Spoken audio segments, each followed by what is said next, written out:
Hey everyone, welcome to a new episode of the Retro Gamers Podcast 218, where we're here to make you money. Larry here. And Jim Kramer here. Is that the guy who's always yelling? Yes, that's the guy who's always yelling. He was in the Double Dragon movie. Was he? Oh yeah, For a minute. Yeah, like they did him, and there was those. Remember there was another one. Wow, already. With the fabric guys, like the reupholstery guys. Oh. There was a show on PBS where these two guys, they look like Mario from Super Mario Brothers and like a jacked up some other guy. And like not even Luigi. And they would reupholster stuff and they teach you how to do it. And like they had like a bit part because they were like hot for a minute. Mm-hmm. So they were in Double Dragon, but the stock guy was in Double Dragon, yeah. Yeah, he probably makes good money just popping up in movies when they need the stock guy. Because Jim Kramer is like the stock guy for everything. He is, absolutely. Yeah. And we're gonna get right into it first because there is some wild things happening here in the world. There's some craziness going on. But first off, we usually do our shtick in the front in terms of like and subscribe for us on YouTube or in IGTV, wherever you listen to podcasts. Just look up the Retro Gamers Podcast. It helps us immensely if you like and subscribe. If you really enjoy us, please leave a nice review. That'd be awesome. Yeah, would be. But yeah, let's talk now. Obviously we're a gaming podcast, and we tend to talk about gaming. But here's a curveball that none of us ever expected to discuss: the stock market, the dangerous game of all. Yes, this is the ultimate video game because it's in real life, and it takes your money. It takes all your coins, your rupees, your rings, everything. Yeah, and for some people, their lives. Basically. So, right. So Ant, explain this because I've had people explain it to me, both professionals and non-professionals. So might as well have someone I deem in the middle of that to tell me what the hell is going on here and what's happening. I am offended and grateful by that introduction. As you should be, and I'm sorry. Exactly. So we're going to rewind a little bit. I'm not a big stock market person. I'm going to start with that. But I did enough research to understand what's going on. Let me ask you a question. Did you play Wall Street Kid? No. I never okay, so then, all right. So then I'm so anyway, as well. Obviously, everybody knows the basic idea about stocks, right? You buy stocks in a company with the hopes that if the company's doing well, the stock goes up and you make a profit. That's the basic thing with stock market. It's basically like going to a casino and gambling, except you do it every day in real life with your investments. Right, because that's what stocks are. They're an investment. So there's this thing that businesses do, or hedge funds and all these big investment firms. And this is what happened back in like 2008, 2009 when we went into that the crash. Yep. Because what happened was and if you've ever seen the movie The Big Short, which I highly recommend, it's an excellent movie, and it basically covers what happened back in 2008 with the market crashing. These investment firms and these hedge funds, they'll go out and they'll buy stock for companies that are failing, basically betting on the fact that they will fail. So in other words, like, I'm going to buy stock. Again, we're talking about this specifically because of GameStop, right? That's the whole thing, GameStop. And again, don't take our advice on anything, honestly. No. I'm not advising anybody on. I'm not advising anybody on what to do.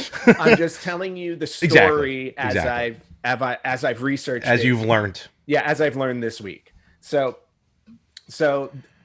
hedge funds and stuff like that, they'd be like, okay, so it looks like GameStop is going under, right? Right now, their stock is at like $10. Let's just say it's $10. I know. We're gonna buy more stocks than what exists out there. So in other words, if there are 1,000 GameStop shares, right? These hedge funds will go out and say, okay, fine, we're gonna buy 1,500 shares, even though those extra 500 don't exist. Okay. So then what they're doing is what they do in that sense is they're betting that this will ultimately fail. So if I buy 1,500 shares at $10, but really only 1,000 exist, so I just bought an extra 500. At some point, I have to buy back those 500 in order to zero out because I overbought. Okay. But if I'm over by, so if I'm buying him at like, let's say if I'm buying 1,000 at $10, but then I'm committing to buying 500 more, Hmm. and then the stock price drops from, let's say, $10 to $2. Now what I'm doing is I'm buying back. Like now I'm buying 500 shares at like $2, which is $8 cheaper. When you do all the math, like the way that they buy it back, they make a profit off of it. Okay. It's weird the way Mm. that it works. My head already hurts. Yeah, So my head hurts. But basically, the whole idea is like, as the company fails, they wind up making more money. That's okay, the long and short of it. So gotcha. so now what happened is there's this Reddit guy or this guy called Wall Street Bets. Oh, the group, yeah, yeah. The group of Wall Street Bets, and they have grown exponentially over the last like year and a half, 2 years. They've gone from like, like few thousand members to 6 million There you go. members on Reddit.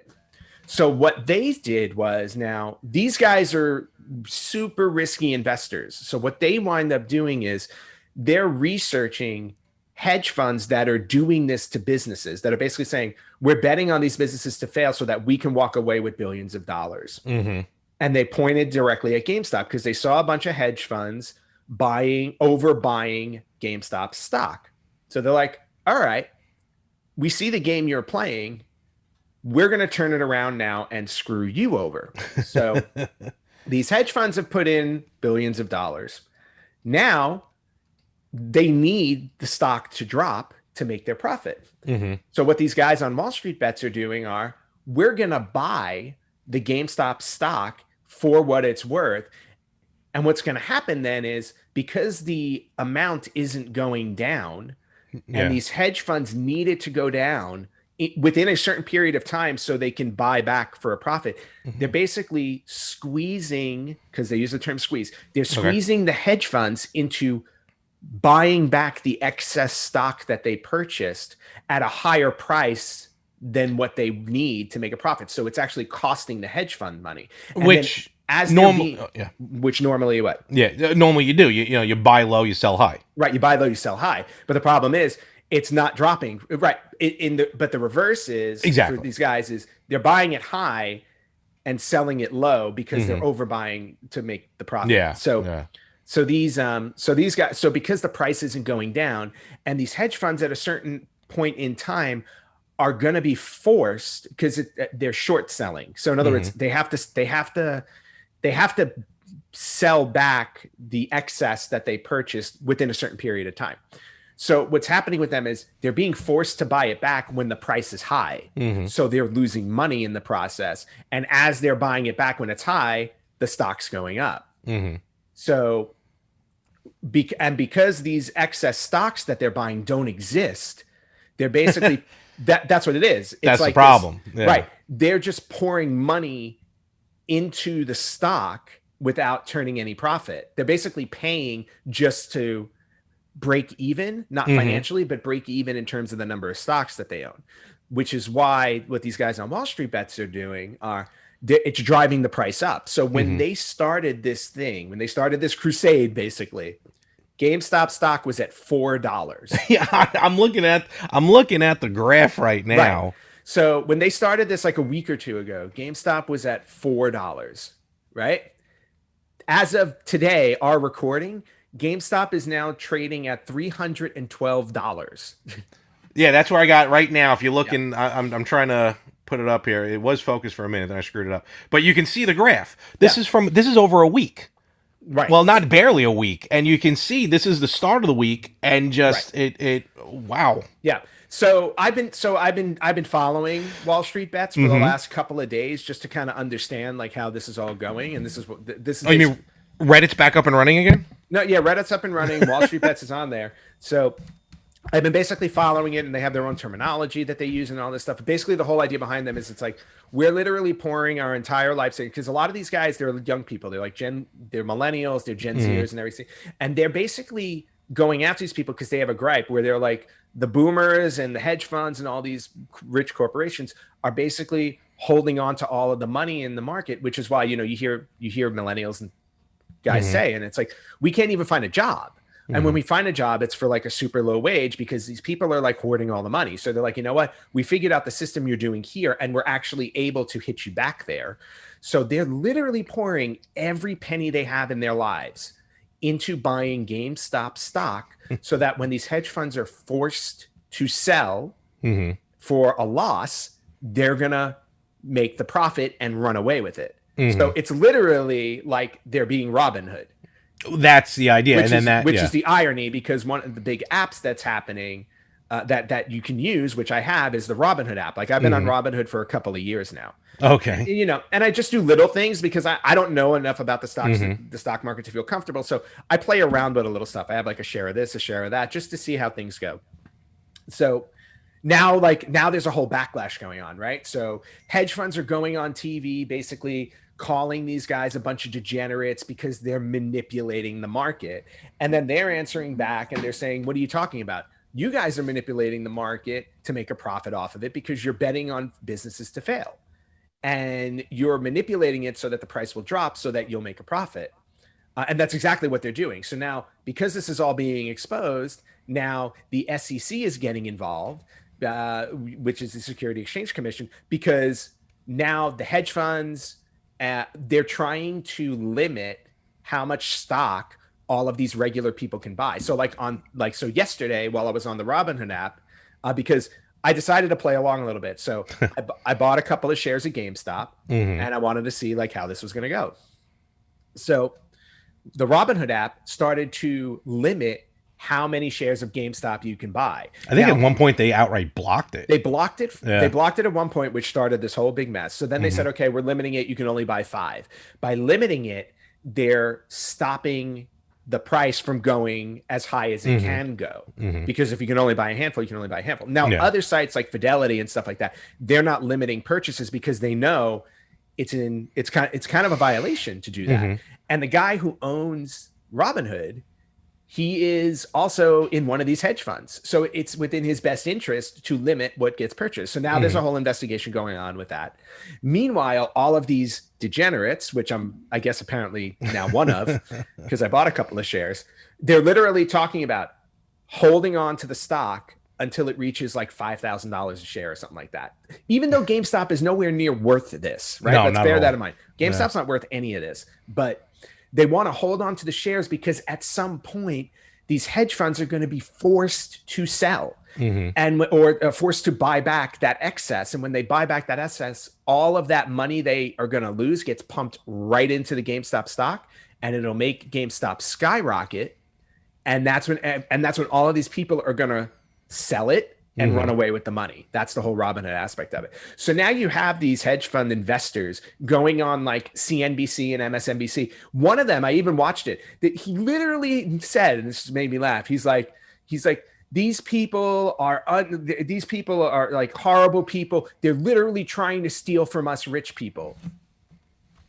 Well, steal from the rich and give to the poor. No, but it's not even that. They're not stealing from the rich. What they did was they figured out the game that they were playing, and they're like, fine, we're going to play it with you. So it's basically a game of chicken at this point. Who's going to sell first? If the Wall Street Bets people sell their shares, then the hedge funds win because the price will drop. They'll buy back their shares and make their profit. If they refuse to sell and hold on to it, which is what they're doing, which is why the price of GameStop is $300. As long as they keep holding on to it, these hedge funds eventually will buy back, and then all that money becomes their loss and the gain in the stock, which everybody who owns stock will benefit from. So it's this whole big war going on. One hedge fund has already declared bankruptcy because they wound up losing $2 billion having to put money into the GameStop stock. So next week, or this week, right? Because this drops on Tuesday. It's going to be really interesting to see what happens with the GameStop stock. And I'm not even kidding you when I say that these people are putting their lives on the line. I was reading stuff where this guy was like, I just sold my car, bought all GameStop. And then they're sitting there, they're like, hold. And they have all these other terminologies like, we're holding these until we go to the moon meaning when it skyrockets, we sell and make. Another guy had like something like he bought like a bunch of stock at $4 and now like his portfolio is worth like $18 million because that's how many stocks he bought. It's absolutely crazy. So, and by the way, it's not just GameStop. and Oh seeing no, what's no, happening. we're talking So GameStop, but it's a few. we're talking GameStop, but they basically have started pouring money into all of the businesses that these hedge funds are betting to fail. So Yeah. it's GameStop, it's AMC, the movie theater chain, Oh, that's right. Bed Bath and Beyond, Nokia, literally all of the, Oh. and there's a cryptocurrency called Doggy Coin, which they're also pouring money into. Oh, as well. that's where that started coming from. Okay. I was trying to figure out because I've been seeing a lot of like memes about dog. I'm like, what the hell's doggy coin? Yeah, All so right. Doggy Coin is a cryptocurrency. I actually, it's funny too, because when I first got the Robinhood app, I saw Doggy Coin there because like friggin', Bitcoin's worth like 20 grand. Now it's worth like 35 grand a share. Oh, it's back up again? Yeah, it's insane. But when I saw Doggy Coin wasn't even worth a penny when I saw it. It was worth like 0.0001 cent. Like Bitcoin used to be. Yeah, exactly. Like Bitcoin used to be. So I was like, okay, fine. I was like, so I bought like 400 shares of that for like $3 when I first started. I was like, so now it's up to like 6 cents a share. So I'm like, okay, I'm already making a few bucks off of it. But they're pushing it. They're like, no, we're gonna ride this up. We're gonna ride this up. We're gonna ride this up. And I was like, holy crap. I was like, please do. I was like, because I'll be very happy. It's again, I don't know anything about it. I'm not saying that you do or don't. Definitely, no. Hold on. I know, but nothing. you did your research though, obviously, because you're putting your money into it. I know if you want this whole thing to end, let me invest, and the whole thing will just come to a screeching halt. Yeah. But I've heard both sides of it, like the good and the bad. Meaning, I'm not saying anyone's good or anyone's bad, whether the hedge fund groups or the everyone pouring their life savings into it.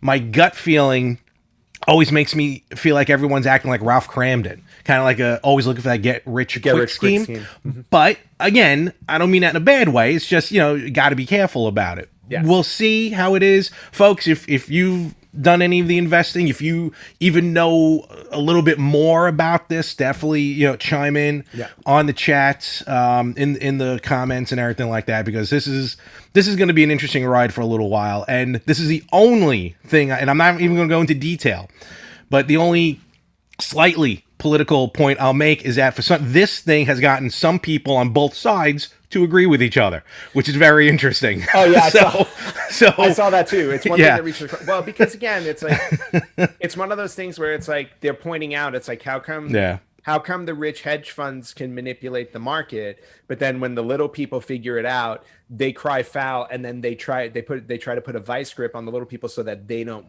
earn, they don't make any profit. Yeah. So it's a legitimate claim. And again, I just want to reiterate as we close out on this, I'm not recommending anybody to do anything with the stock. Trust me. I was like, I'm doing it almost as like an experiment because I'm like, this is kind of interesting. So I'll play along a little bit. Like my life savings isn't in there. It's like, I'm like, okay, I'll buy a little bit and just see what happens. So yeah, I'm better off just setting my money on fire. So yeah, exactly. Yeah, because in all honesty, it's like come Monday or Tuesday, or like when we drop this podcast, the whole thing can come crashing down in a heartbeat. Oh, of course. And that's the scary part of all of this. It's like everybody can lose all of their money, like in 30 seconds. We shall see. Yes, we shall. Speaking of not necessarily with stock, and that's very interesting, all that's going on, but that's not really the only weird thing that's happening here with some companies. Our good friends who don't know that we're friends with them over at Polymega, oh boy, dropped some new information, which kind of is shedding a little light on the situation as to why it's taking so long for them to ship. At the same time, the company that's giving them problems, I'm not shocked, is giving them problems, because I know I've always had issues with them every now and again. But long story short, Walmart is really putting Polymega in a weird situation. How so? So Polymega posted a couple of posts, and I'm gonna read this verbatim actually. Okay. Because it's really the only way to do it. So I quote. This is from Polymega from their Instagram story. Backstory. Walmart.com, I'll try and paraphrase, you know it's not going to happen. Walmart.com went through a personnel change sometime in third and fourth quarter of last year, and since then have stopped responding to our emails and phone calls, despite repeated attempts to get in contact with them regarding fulfillment of the North American pre-orders. We gave our 5+ contacts at Walmart.com and the distributor Solutions 2 Go ample to respond. I guess ample time to respond and rectify the situation over several attempts to contact, but they have left us with no response, despite even threats of legal action due to the significant issues this has caused us all. You're able to pre-order the system on Walmart.com. It was supposed to ship like in March, but and Polymega posted before they had an issue. The holdups was because of a what do they call it? I forgot what they call it. Like a production Something issue? like no, but damn it, I can't remember the term. Because I think I said you said, oh, Walmart's holding it up. I'm like, no, I think that means something else. But as usual, you're right. So what Polymega is doing? Long story short, at this point, Polymega is now telling everyone to cancel their pre-orders with Walmart. And to now order directly through Polymega. So for those of you listening, if you have an order through Walmart for the Polymega, cancel it. Go to polymega.com and you can do your pre-order there. The good news is you can use the code. There's always a code. Yep, because Is it a Konami code? I'm gonna fix my camera. It just looks Yeah, no really problem. weird to me. I can't find the code. If you go to Polymega, they'll tell you the code. I think it's like Walmart 50. Don't hold me to that. But there's a code where you can get $50 off your order through Polymega. The bad news is, though, when you order through there, the system's not going to ship till like May. So Walmart really put. I mean, I think this sounds legit. I think Walmart really put Polymega in a bind because they just stop responding to them. I know I've tried messaging Walmart sometimes and like just nothing. Like their customer service, I'm not that crazy about. That sucks. Walmart 50, Walmart 50 is a discount code. It's good for 60 days. I don't know where it is at this point, but yeah. Oh, and those who ordered during 2018-2019 pre-orders will ship late February. So ours should be coming in late February. I hope so. But yeah, man, Polymega really, they couldn't do it. I mean, Walmart, I should say, just kind of really, I think, screwed Polymega. I'll say that. So, well, the other thing too, though, I mean, you have to think about it. It's like they put a pre-order up on Walmart like about a year ago, and which is fine, right, but it was also a year ago with an expected delivery date.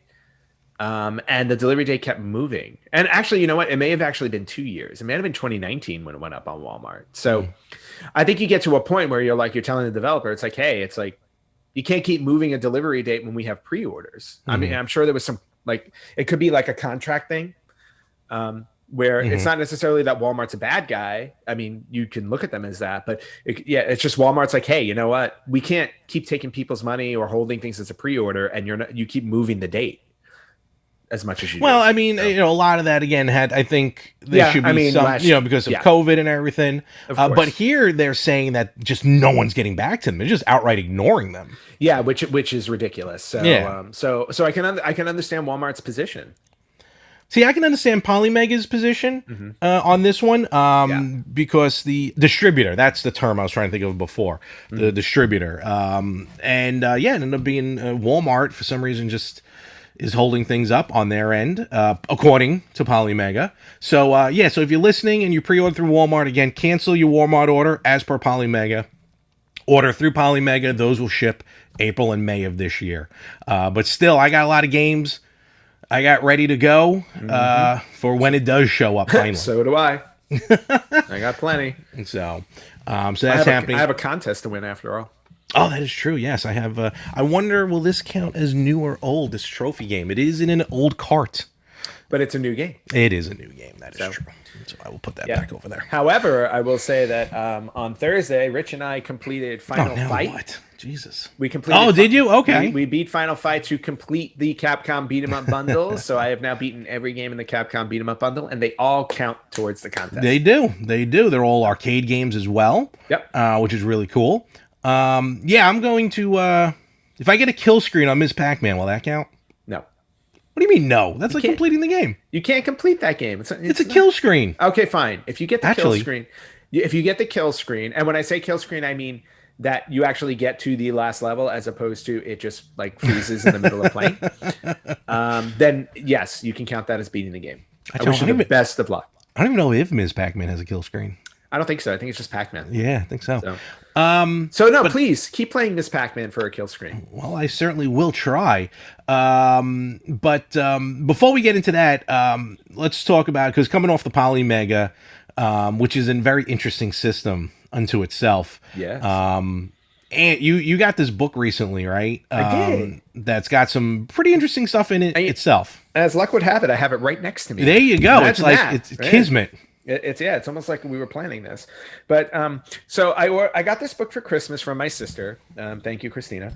And it's called The Game Console: A Photographic History from Atari to Xbox. Right.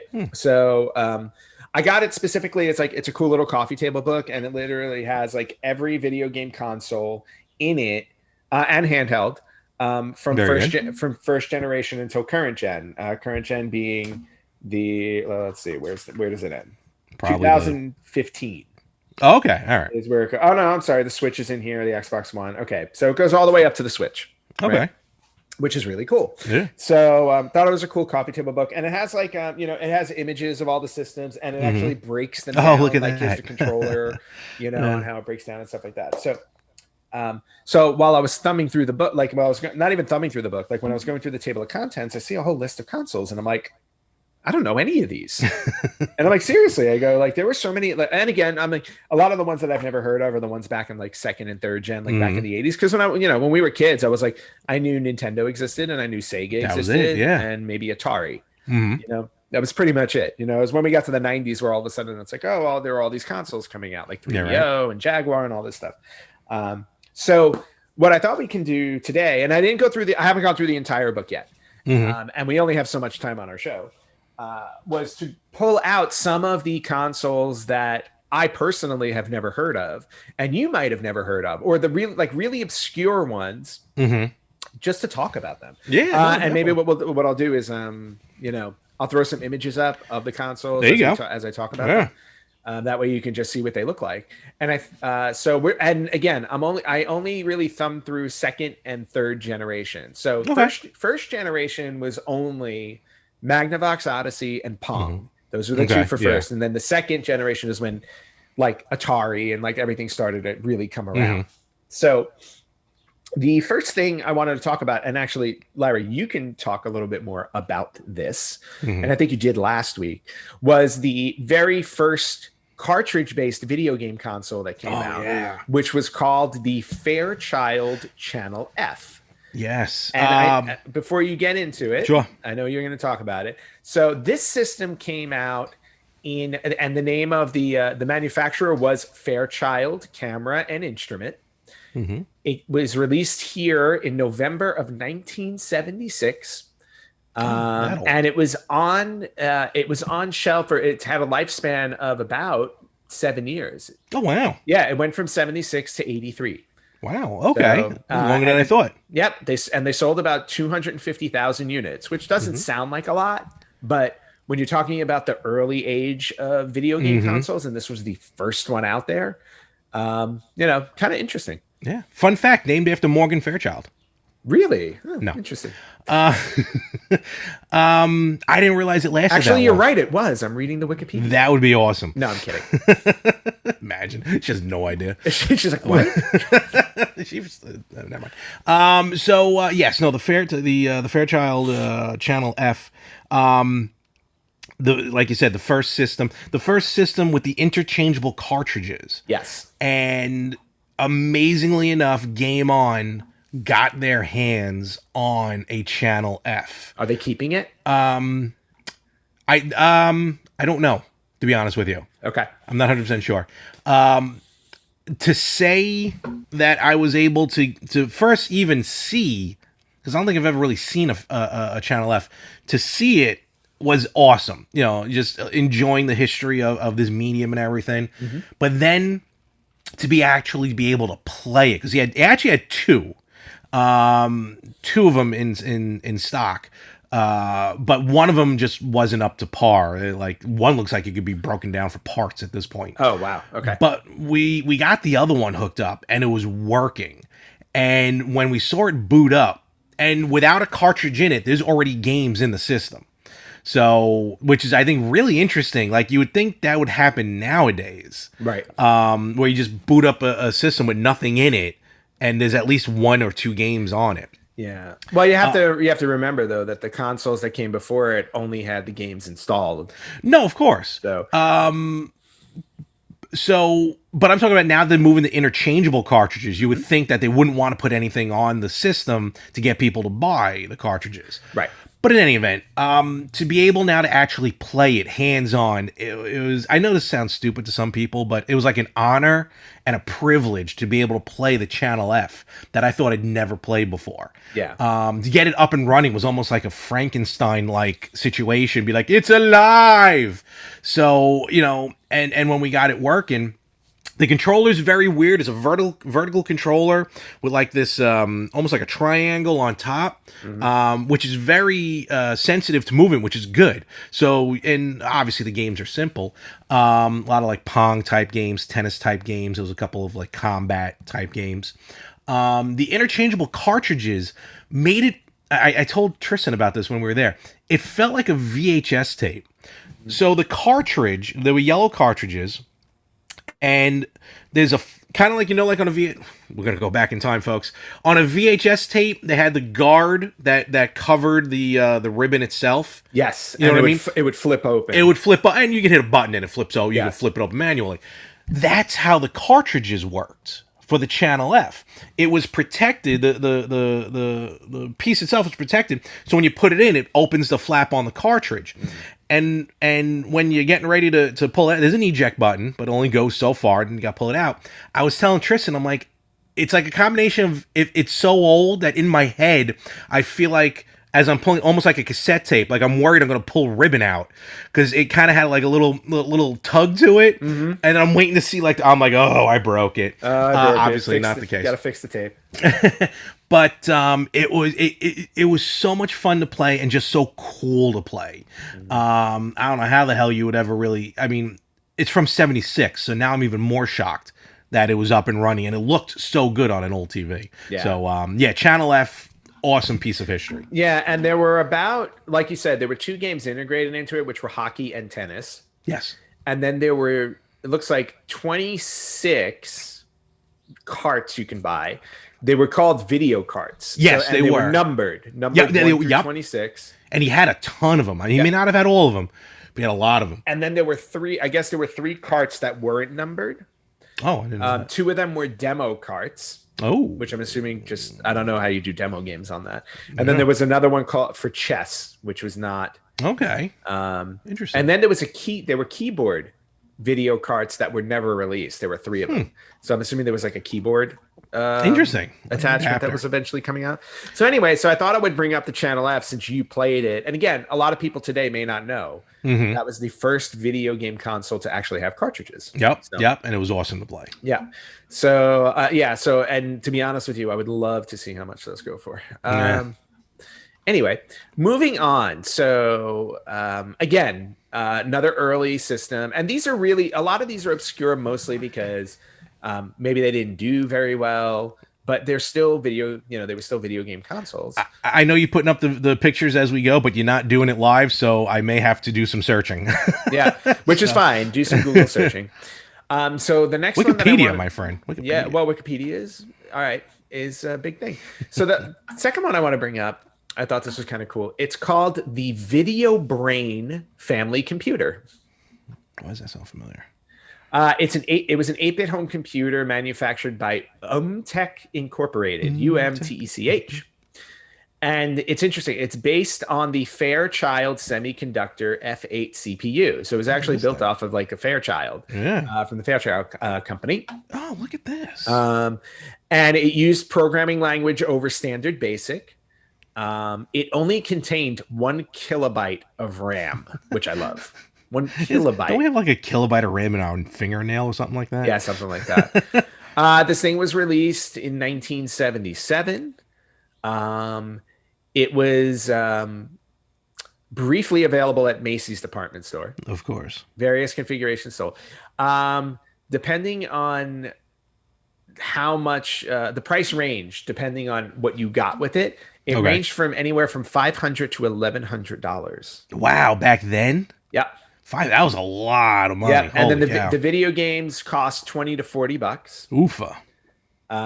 And yeah, so it was like this really interesting little, computer. It had a keyboard.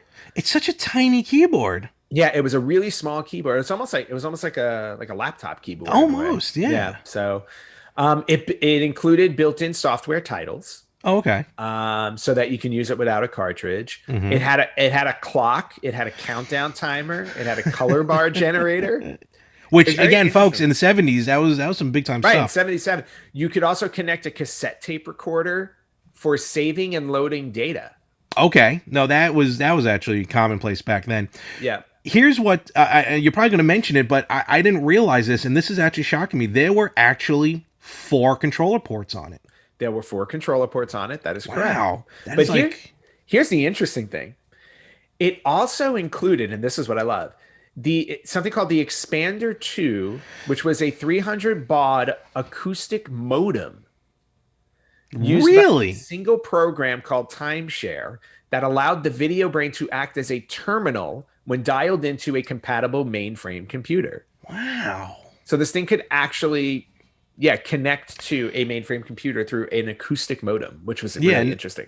Kind of internet. Yeah, exactly. Yeah. So I just thought this was a really interesting one to bring up because I'll be honest with you, obviously, I've never seen this before. So when I saw it in this book, I was like, okay, this is really, really interesting. And here I am thinking the N64 was the first one with 4 controller ports. It's the 4 controller ports on the front is really interesting as well. I like that. Yeah, exactly. And the cartridges came in a sleeve. They almost look like VHS tapes. Actually, Betamax. They resemble more Betamax. If you know what Betamax is. I know you do. But the other people listening. But yeah, so Video Brain Family Computer. Thought that was kind of an interesting one to bring up. Mm-hmm. The next one I want to bring up, we've actually covered on the show before. And I just wanted to circle back to it, that we covered it a while ago. Because this was the first ever handheld game console that used interchangeable cartridges. Not talking about Game & Watches here. We're talking about the first handheld that actually had a cartridge you could install. And this was called the Microvision. Yeah. And I think Game On even had a Microvision. Nice. Which I missed out on. You should have jumped on that. So the Microvision came out in November of 1979. It was released by Milton Bradley. If that name sounds familiar, you can look at some famous toys and board games with the Milton Bradley logo on it. And actually, I'm sorry, this actually predated the Game & Watch, I believe.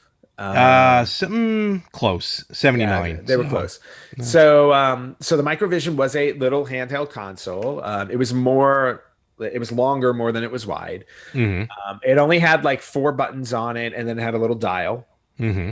But you were able to put in different cartridges, which was a big deal back then because it was a console it was a handheld that you were able to carry around with you. Probably the first one you were able to carry around with you with interchangeable cartridges. Mm-hmm. Wow. Yeah. I did the inflation conversion. Oh yeah, I love looking at the inflation conversion. Because like today it would have cost about $300. Well, to be fair, 180. Because it was $50 in 79. Oh, I'm looking. Wikipedia has like the conversion rate. Wikipedia's wrong. Well, you fix it. You can fix Wikipedia. So this thing ran basically on a 9-volt battery. 9 volt. A 9-volt battery. It had 64 bytes of RAM. It didn't even have a kilobyte of RAM. The cartridges were ROM cartridges. It was only in the marketplace for 2 years. It was canceled around 1981. The display on it was 16 by 16 pixels. Tiny. That's not 16,000. 16. 16. Okay. Teeny tiny. Yep. Let's see. What else can I say? It was 4-bit. It was a register width of 4-bit. A processor speed was 100 kilohertz. Wow. Yeah, it was super small. Only 12 games were known to have been released. The one that I always hear about is Blockbuster, which is kind of like, I want to say Breakout. Yeah, Breakout. Yeah. It's kind of like Breakout, but then it had very simple games, bowling, Connect 4, pinball. One of the first licensed games to ever appear in the video game world was actually on the Microvision, which Oh, was Star Trek Phaser Strike. interesting. Yeah, Star Trek was one of the first. Yeah, I don't know. The company just like thought video games were a thing to do. They were one of the first like actual like TV shows or Yep. licensed media to do video games. Oh yeah, they got in early. Yep. Yeah, they got it very early, and now like I don't think you ever see Star Trek video games. So It's rare. they got I think there's like an MMO RPG. That's about it. yeah, exactly. They got in early, and then they ran for the hills. Maybe they got burned too much. But anyway, I just wanted to bring up the Microvision again because I thought that's a really cool one to look up. Yeah, man. No, that's awesome. Yep. So the next one we're going for. So this one was released in 1982. 82. 1982. The company that made this is familiar. It's called the VTech Creative Vision. VTech Creative Vision. Yeah. Now, VTech puts out tech stuff on the market today. Mhm. So, but, look at this. so back then, and this one was 39 years ago, right? They released the VTech Creative Vision, which was a hybrid computer and home video game console. I had a VTech home telephone, and it was cool yes. because you were able to log on to AOL and use it as instant messenger. And I thought remember that was that. amazing. I remember that. So, the Creative Vision, it was interesting because it was like I said, it was a hybrid computer video game console. The controllers for it resemble the Intellivision. Yes, very much. Where it has like the joystick with the number pad underneath it. This thing hit a lot of European markets, more European markets than anywhere else. But again, cartridge-based system.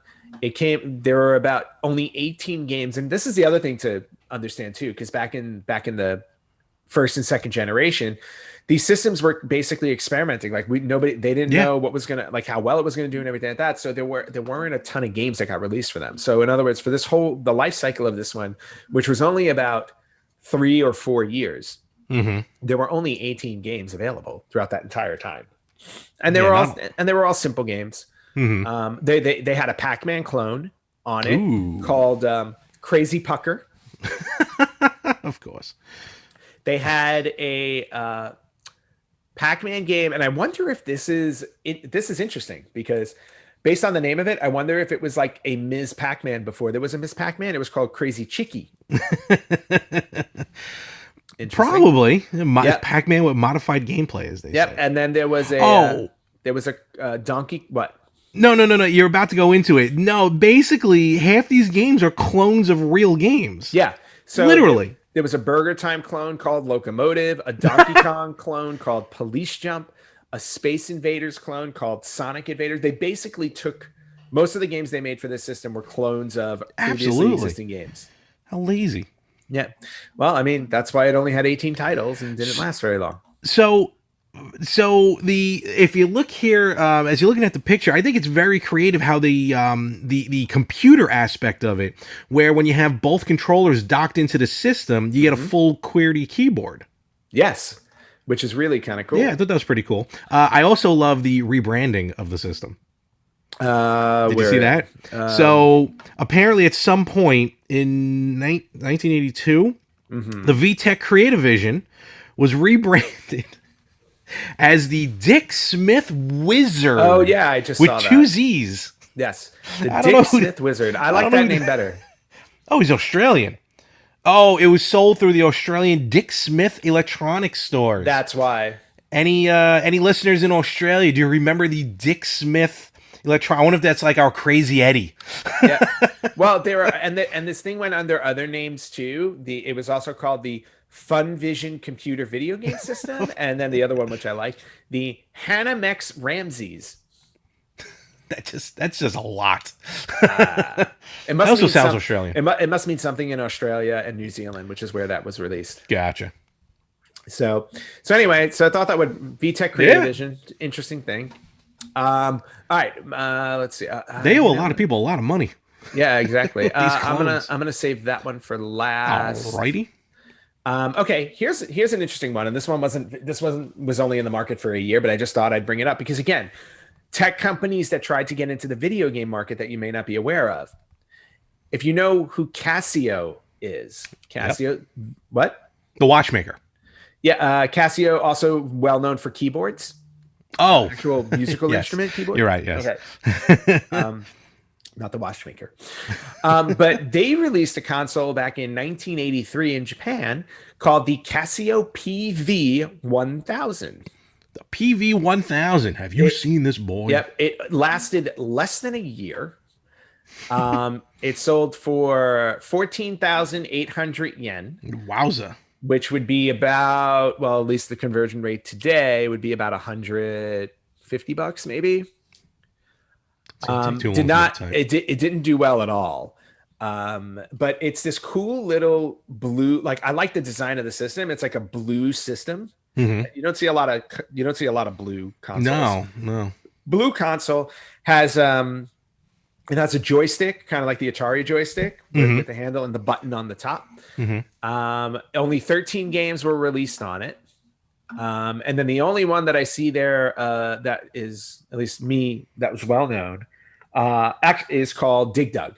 They got a couple. Yeah, Dig Dug. Puyin was really big over there. Super Cobra was big over there. They had a Galaga version, but I think that just never got released. Yeah, it had there was a pachinko game, which pachinko is a very popular gambling machine in Japan. It's like a slot. It's like a slot machine ish. I thought it was kind of like, and I'm not trying to be rude or anything. I thought it was like Plinko. It is like Plinko, but what I'm saying is like when you see them in the when you see them, they look like gotcha. They look like slot machines. Gotcha. I actually helped. I worked on a pachinko machine when I worked at Fox. Oh, really? Yeah, it was for the Titanic movie. It's based off the Titanic one, so I'm like, oh, cool. Right. I was like, yeah, it's like you can play pachinko and watch people drown. So the interesting thing about this too is that originally there were supposed to be 15 cartridges that got released. However, cartridges 8 through 13 were never released, and that was where Galaga was one of those. Yeah. The one that I saw that stuck out to me, though, that makes me curious to look it up now on like YouTube or something, is cartridge number 12, Naughty Boy. There you go.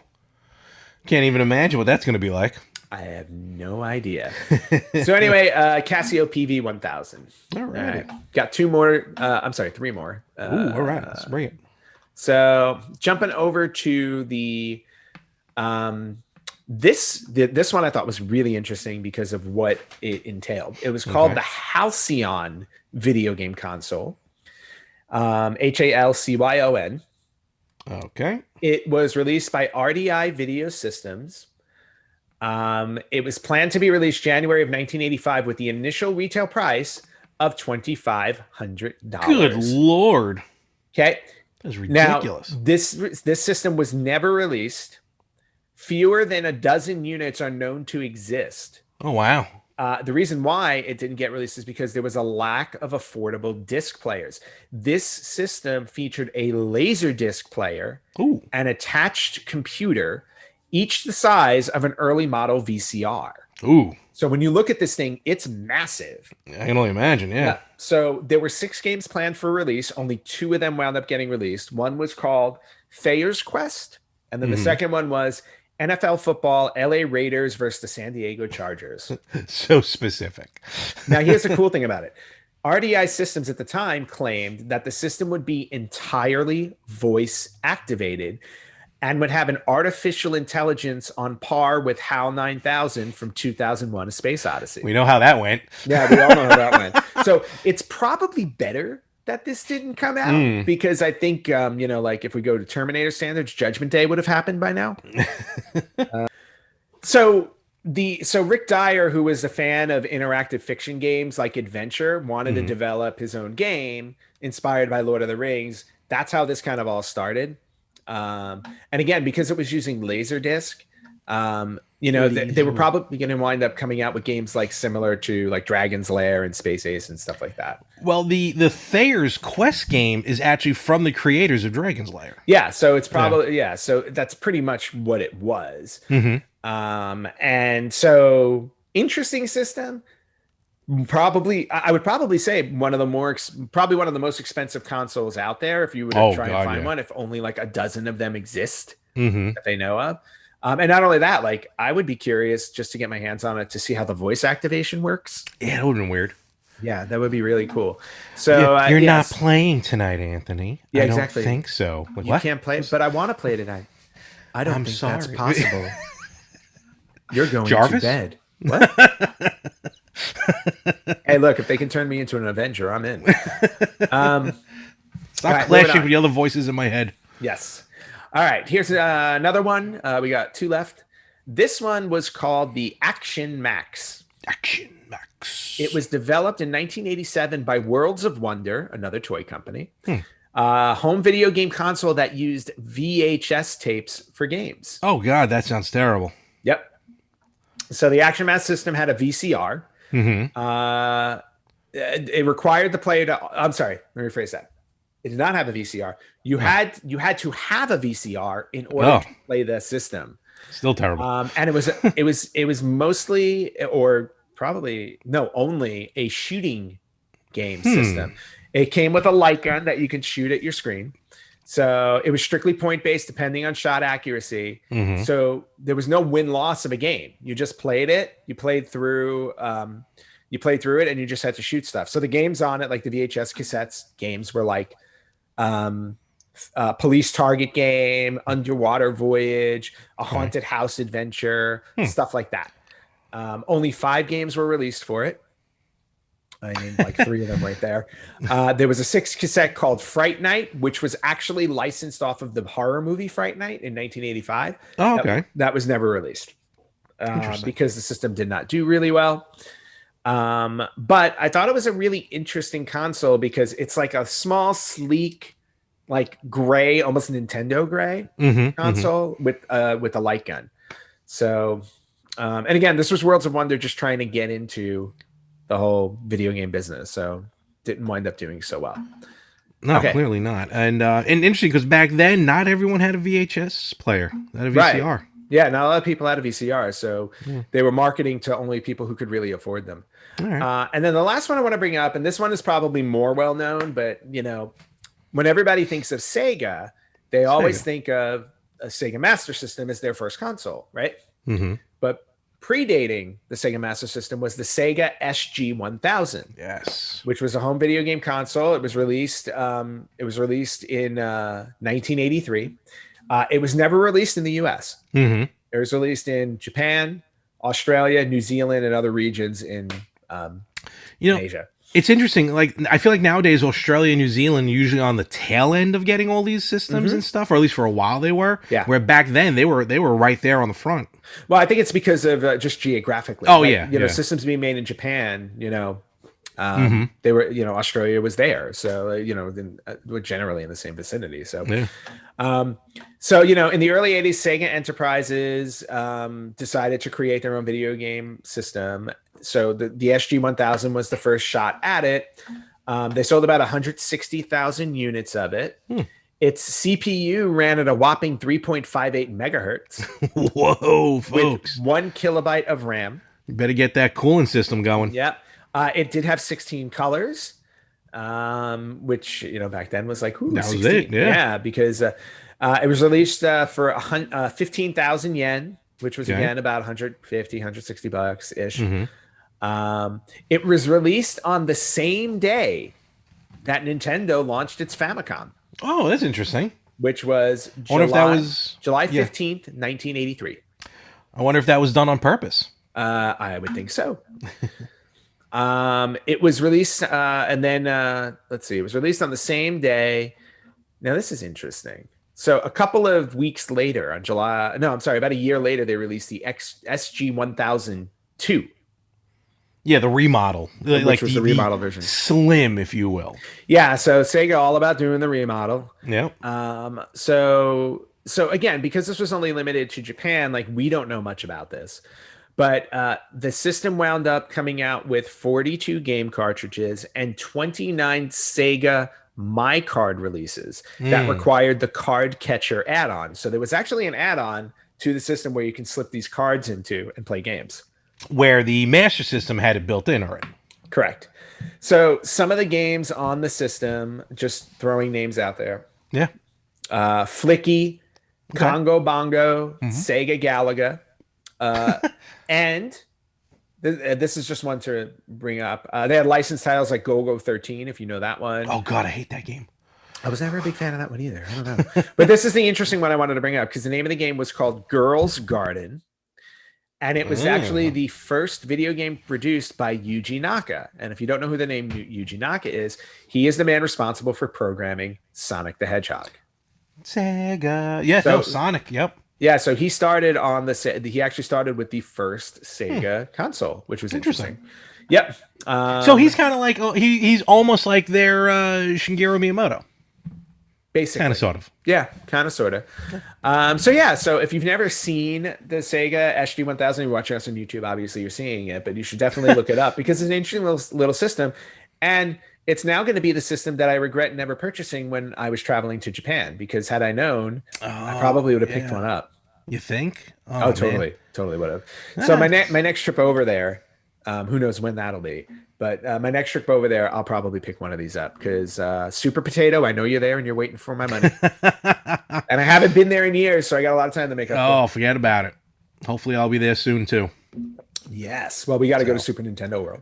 Yes. Oh, yeah. Well, that got delayed, but yeah, it got delayed, but it's there. It's waiting for us. Whenever for us to get one of those wrist things and going through it. Yeah. And that's what I have for slightly obscure or mostly obscure video game systems. We'll have to go through other ones and other definitely at some point for other generations, because there are a bunch of newer ones where I'm like, when did that come out? A lot of very obscure. No, very cool, very good list. And again, folks, if you've played any of these, let us know. Definitely be interested. Like I said, my love of playing the Channel F was like, that's pretty sweet. I'd love to definitely get my hands on some of these other ones. So we will check that out. Definitely. The final thing I want to mention here before we get ready to head towards the goalpost here is and I posted this on our YouTube page and I think on our Instagram, which should have moved over to our Facebook. But I just want to just one last time. I just want to go back to the arcade 1-up, the Ms. Pac-Man, because I did the firmware update. Oh, yeah. How did that go? Yes. And, well, first of all, remember, some of the machines are Wi-Fi enabled, which means this process is a whole lot simpler when it's on Wi-Fi. This machine does not have Wi-Fi. So all I had to do, though, is just unscrew the back, which is not a problem. Just flick a switch off. Borrow a PC laptop, because the upgrade only works with a PC, not a Mac. So luckily my buddy had a PC laptop. But once I started getting it going, very, very simple to update. It took just a few moments. And once it updated, finally, 30-something years, because I didn't stop playing Ms. Pac-Man at when I was born or anything. So 30-something years of playing Ms. Pac-Man. And now I finally have the version I've always wanted in my apartment, the sped up hyper version of Ms. Pac-Man, and it could not have been an easier situation to do. That is awesome. It's like not even like a weird they tried to mimic it. Like it feels now like the original arcade. And then I showed on the video actually the 4 games that are on my Walmart, specifically Walmart cabinet. Basically the update kind of gave the version of dip switches, kind of sort of. So you can play around with the players, because there were no options before that. It was just the games. So now we have a little bit of options. Basically the number of lives to start with, if and or when to get 1-ups, difficulty level. So actually I made Ms. Pac-Man hard. Might as well, right? The speed, which is for 2 of the games, the speed, and then pixel smoothing, which I turned off because I'm like, give me that real retro look to it. But man, ever since I updated that and Pac-Man Plus, which Pac-Man Plus is actually a fun game. It's kind of like more of a direct sequel to Pac-Man. Okay. Does some little different things with the power-ups and everything, but some power-ups, everything goes blank and you don't even see where you're going and stuff. It's very weird. Interesting. But now I can't wait. In a couple of weeks, I'll put the riser together, so I'll raise it even higher than it is now, and then I'll probably just buy a like a bar stool. Even when it's on the platform, I think a bar stool would still be comfortable because the Rock Band seat does not really work for me in this situation right now. Okay. So It will work again one day. it will, hopefully. But a bar stool is going to be more comfortable no matter what. Okay. So, yeah, so I got it. I'm there. I'm done. I mean, if I had more room, I'd be buying more Arcade 1-Ups, trust me. Oh, yeah. But this, I'm good to go, man. This is it. Now, I wonder if you can update the tabletop one. Or not the tabletop, the small one. So there are bar firmware. If you go to Arcade 1-Up, there are firmwares. I don't know if they keep a history of them because there's only like 6 or 7 updates, and they're mostly all Pac-Man ones. Yeah. But I didn't see the tabletop because the way you do it, each one has talking about. No, I know what you're talking about. Yeah. Okay. That one's gonna have a 4-number SKU on it, probably on the back somewhere. You take that 4 and then you go to the software update section and you see if one of the SKUs is there. Because if it doesn't, you don't want it because you can mess up the system. Right. So as long as the SKU matches those 4 numbers, then you're good to go and you can update it. And if it doesn't, then you may have to wait. But it looks like they're even adding games to some of the cabinets. Oh, that's really cool. Yeah. So. Yeah. Because in terms of the full cabinet, X-Men's going to be the one I buy. Oh, which I don't blame you. For bar top though, I would love to get them as Pac-Man one, but to your point, if I can update it to make it go fast, because I only play that one when it goes fast too. And it was funny when I was doing the research into this. When I mentioned before, I couldn't figure out because there was a separate Walmart upgrade version. Later found out because Walmart has a couple different games in them than the other one. Right. But I couldn't find the SKU for the life of me. I could not find the SKU of the cabinet. So I kind of had to buy it and hope for the best, which worked out. But yeah, if on your tabletop one, just look in the back, find the 4-digit SKU, and then see if there's an update for it. So, fair enough. Yeah, cool. Definitely worth it at that point. Yeah, and then the last thing I want to cover before we go away, is I just wanted to get a Bloodstained update from you since we talked about that last week. Where am I at? I can tell you because I played for a very little bit last night. I'm at over 17 hours, and I realized some of that time, when you pause the game, the clock still runs. Yes. So in reality, I may not have been played a full 17. I probably played a good 15, but I'm at 17 hours right now and a little over 80% done. Okay. I don't want to hear your number. That's pretty far along. Well, I'll be honest with you. I am over 19 hours now. Oh, wow. But I think I stopped somewhere around 14. What do you mean by stopped? So I got to the final boss at about the 13 and a half hour mark. Damn it. Okay. And then I said, okay, I can beat the game if I want to, or I can go back and grind through all the side quests and find, I wanted to power up Miriam with all of the best stuff. So I took a break from beating the game, played about 5 hours of side quests because the old woman who wants food. God. All right. I fed that woman. She should be 500 pounds. I gave her everything she wanted to eat. I'm already up to the second food and I can't find it. But yeah, fed her all the food. The woman in the graveyard got all the things to lay people to rest. So I did all that stuff, and then I ran around the castle a bit to find all of the secrets, the hidden rooms, and stuff like that. So that was about 5 hours of play where I just kind of ran around and did all these things. But as of today, Saturday, this morning, right before we started recording this podcast, I went in and I beat the game. So now you're done. It's 100%. No. All right. I am. But you did beat the game though. Yeah, I beat the game. I got the ending, and I got the true ending of the game. I am at 99.30%. Fancy. So I've still got, and from the way that I noticed, when the progression ticks, every room is 0.1 or 0.10%. Okay. So I'm basically just missing 7 hidden items or rooms.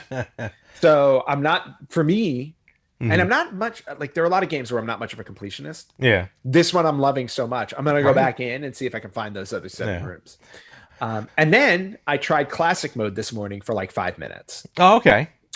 Which is basically the game turned into an 8-bit Castlevania game. And it's a lot of fun. All right, cool. Yeah, that I'm kind of looking forward to playing. Yeah, it's actually, it really is a lot of fun. literally, you play through it and you're like, this is exactly like Castlevania. I am just right now. I'm kind of, I think, stuck as to where to go next. But I'm trying to. I know what I have to do, and the carpenter is just a pain in my rear. Yep. And I'm not looking for hints or tips or tricks. I'm gonna figure it out. I mean, he's killed me about 12 times already, but He killed me a lot too.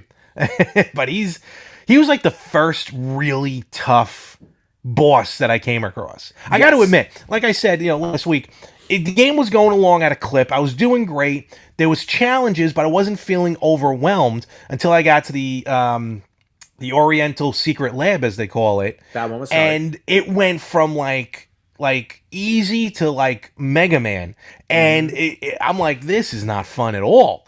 Yeah. So, but I finally got through the regular boss of that one, with about like the 7th try or something. But the problem with the carpenter is they got him at a section that is just too far from a save. Because it's like Symphony of the Night, you save, but you can replenish your health and everything. Right. He's just too far from a save, and he's too far from a warp. Yes. Yeah, exactly. So it's like you're basically committed. You have to bring a lot of like potions and stuff like that and food with you. Such a pain in the butt. It really was. It took me. It took me a few tries to get through him also, and then I figured something out that made it easier. So okay. Yeah, I'm starting to figure. I mean, all the bosses have their little things. Oh, I meant to ask you because some of the enemies that you face in the game, 2 giant cats and a giant dog. Yeah, and not only that, but 2 giant cats and giant dogs that look like regular cats and dogs. Exactly. You know what I mean? Like they don't look like Exactly. demons or anything like everything else in the game. It's like it's like a really cute kitten. Yeah, it was and a really cute. What kind of dog is that? What do they call that dog? Corgi? Something like that. Yeah, just the head. Yeah, it's just the head of the corgi. Just a head on a chain that comes at you. And it's like, and two jerk cats that just swing at you. They're Kind of almost adorable. like Lincoln Snow. Yeah, they do remind me of my cats, and I feel bad when I have to kill them. But Ant, you're right. They're legitimate. Like they look legit. They're not like warped or demonized or anything. They look like regular animals. Yeah, honestly, like they're the 2 things where I'm like, these don't look like they belong in this game. I don't want to kill them. Yeah, and I don't want to kill them, and I have to kill them over and over again, and it's just crazy. And that's the other thing about this game, which I always found interesting too. It's like you know how in some games it's like when you get through a room, it takes some time before the enemies replenish. Yeah, you guys do it instantly. I know. I hate You that. leave a room, you go right back in. They're all back there. That I hate. Yeah, but it is what it is. It's a challenge. Game's still fantastic. But yeah, oh god, yeah, I loved it. I didn't want it to end. I was really happy when I beat it. And again, I'm still not done because I want to go back and do more. I don't know if I'll go back and platinum it. Maybe I will if I really. Sounds like you're close. So yeah, I shouldn't be too far off. Yeah. So we'll see. Clearly, Anthony has it for the PS4. PS5, excuse me. Does it make you want to play Symphony of the Night again? It does harken back to Symphony of the Night, but since I've already completed Symphony of the Night, I would love to go back and find more Metroidvania games. Okay. Metroidvania games that I haven't played. Sounds good. Perfect example, Super Metroid. I've never there you go. I've never played that either. I played it on the SNES Classic. For a little bit, but I didn't get too far. So I would love to go back and go through that one. All right. Yeah. Cool.